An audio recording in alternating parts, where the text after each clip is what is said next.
নমঃ শিবায়। ওম নমঃ শিবায়। ওম নমঃ শিবায়। শুভ শিবরাত্রি, শিব চতুর্দশী। আর এই শিব চতুর্দশী তিথিতে এখানে উপস্থিত আছেন আমার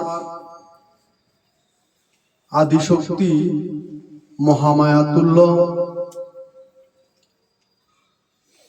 আমার মাতৃমণ্ডলীগণ। এখানে আরো উপস্থিত আছেন আমার শিবতুল্য পিতৃমণ্ডলীগণ। সকলের রাতুল চরণে শুভ প্রণাম জানাচ্ছি।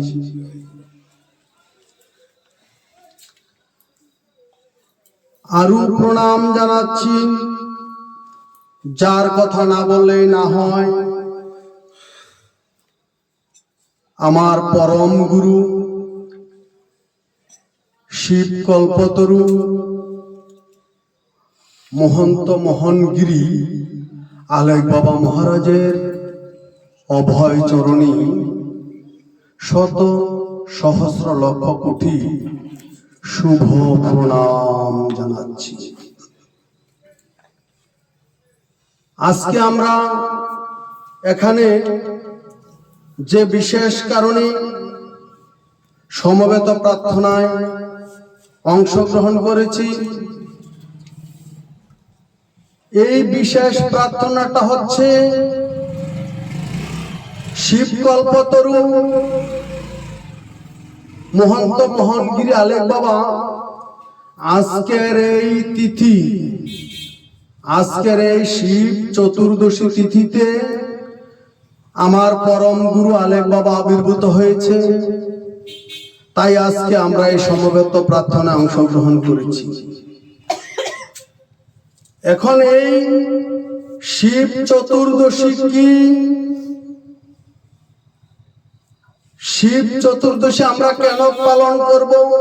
এই ব্রত আমার মায়েরা, আমার বাবারা কেন পালন করে, তার বিশাল ব্যাখ্যা, বিশাল বর্ণনা আমার মতন ছোট মানুষ, অজ্ঞান মানুষ এই বিশাল সম্পর্কে বর্ণনা দেওয়া অসম্ভব। আলেক বাবা এমন এক মহাযুগী, এমন এক শিব কল্পতরু। আলেক বাবার কথা আমি আমার মতন একজন নয়, দুজন নয়, অনেক জ্ঞানী গুণীরাই বলে শেষ করতে পারবে না। কেননা ধর্ম এমন একটা বিষয়, ধর্ম হচ্ছে ধারণ করা। ধর্মকে কি দ্বারা ধারণ করব? ভক্তি এবং বিশ্বাসের দ্বারা। যেমন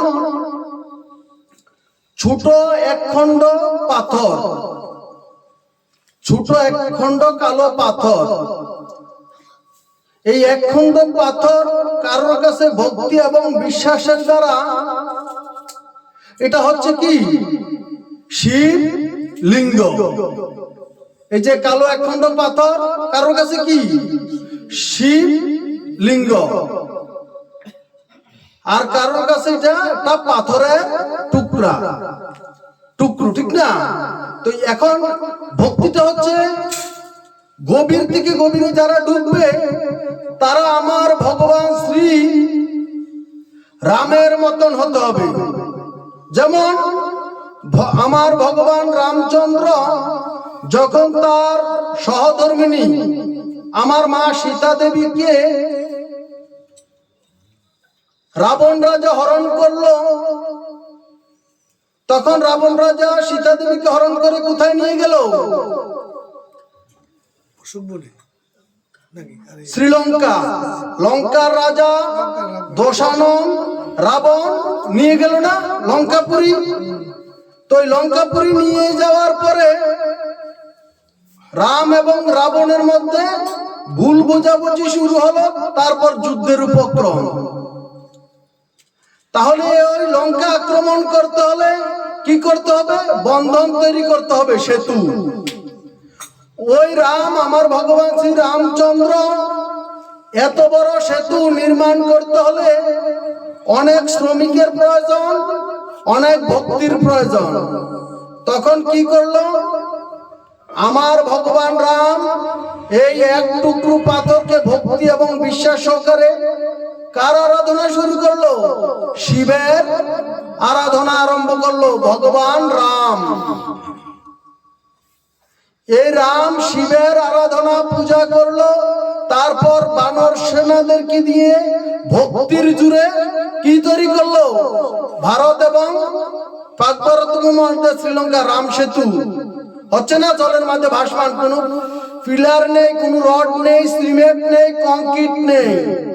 বানর সেনারা পাহাড় পর্বত থেকে যা এনে নদীতে ফেলে সব ভেসে থাকে। তাহলে ভক্তির জুড়ে কি হয়ে গেল? রাম সেতু। তো রাম সেতু হওয়ার পরে লঙ্কা আক্রমণ করলো, বলো না? আক্রমণ করে আমার মা সীতাকে উদ্ধার করছে। উদ্ধার করলো তো না করেনি? করেছে। তো আমরা ভক্তি, যেমন এই যে আলেক বাবা 5 অক্ষর নাম জপ করেছে, আলেক বাবা যে একজন মহাযোগী মহাসাধক, তাতে কারো কোনো সন্দেহ আসেনি। এখন আমার আলেক বাবা হচ্ছে শিব সাধক, শিব কল্পতরু, উচ্চ স্তরের সাধক। তারা একদিনের জন্য 16 নাম 32 অক্ষর জপ করিনি। তারা গুরু কর্তৃক যা পেয়েছে তাই ভক্তি এবং বিশ্বাস সহকারে জপ করেছে।